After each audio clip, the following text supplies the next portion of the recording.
Today நம்ம ஒரு important medicinal plant பற்றி நம்ம ஃபுல் டீட்டெயில் பார்க்கலாம். இது அஸ்வகந்தா. பாடி ஸ்ட்ரெஸ்ஸை ரெடியூஸ் பண்ணும், ஸ்ட்ரென்த், ஸ்டாமினா, மெமரிஸை இம்ப்ரூவ் பண்ணும். இதெல்லாம் சப்ளிமெண்ட்டாக அதை யூஸ் பண்ணுவாங்க. அடுத்து நம்ம பார்க்க போகிறது இஞ்சி. கண்டிப்பாக எல்லார் வீட்டு கிச்சன்லேயும் இருக்கும்.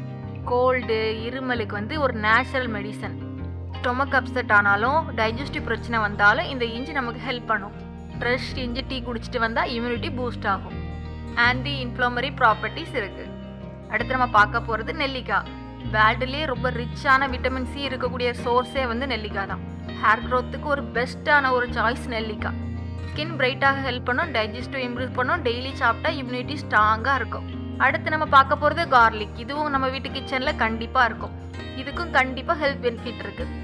ஹார்ட் ஹெல்த்துக்கு இது சூப்பர் ஃபுட்டு. கொலஸ்ட்ரால், பிளட் ப்ரெஷரை கண்ட்ரோல் பண்ணும். நேச்சுரல் ஆன்டிபயோட்டிக் மாதிரி இன்ஃபெக்ஷனுக்கு எதிராக ஃபைட் பண்ணும். டெய்லி 1 or 2 ராவா சாப்பிட்டனா பாடிக்கு ரொம்ப நல்லது. அடுத்து நம்ம பார்க்க போகிறது புதினா. இது ஒரு கூலிங் எஃபெக்ட் தரக்கூடியது. டைஜஷன் ப்ராப்ளம், கேஸ் ப்ராப்ளத்துக்கு இந்த புதினா ரொம்ப யூஸ்ஃபுல்லாக இருக்கும். புதினா டீ குடிச்சா தலைவலிக்கு நல்ல மருந்து. ஜலதோஷம், த்ரோட் இன்ஃபெக்ஷனுக்கு இது ஒரு சூப்பர் எஃபெக்டான மெடிசன். நெக்ஸ்ட் நம்ம பார்க்க போகிறது கிராம்பு. பல்வலிக்கு ஒரு உடனடி வலி நிவாரணினா அந்த கிராம்பு தான். கிராம்பு டைஜஸ்டிவை இம்ப்ரூவ் பண்ணும், ஆன்டி பாக்டீரியல் ப்ராப்பர்ட்டிஸ் இருக்கு.